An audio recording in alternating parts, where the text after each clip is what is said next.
Du sous-variant BA2, une mutation d'Omicron. Pour l'instant, peu de cas confirmés en France, mais nos techniques de recherche des variants le détectent mal. Au Danemark, en revanche, où l'épidémie flambe, il est bien identifié et représente 2/3 des nouveaux cas. En parallèle, au Royaume-Uni, où la vague Omicron a commencé en même temps, le BA2 est peu présent et l'épidémie reflue. Serait-il alors plus contagieux que la première forme d'Omicron ? Difficile de le confirmer pour l'instant, mais en revanche, rien ne présage un risque accru de forme grave. Au Danemark, il n'y a pas de signe d'augmentation des hospitalisations avec ce variant. Mais sur les premières données, on n'a pas l'impression, notamment au sein des populations vaccinées, qu'il y ait plus de risques de faire une forme grave. Certains espèrent qu'Omicron représente la dernière vague de Covid.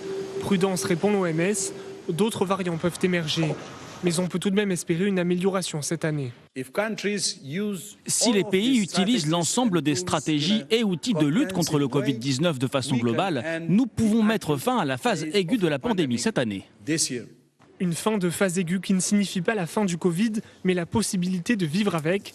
Pour cela, l'OMS fixe un objectif, vacciner 70% de la population mondiale. C'est 53% aujourd'hui.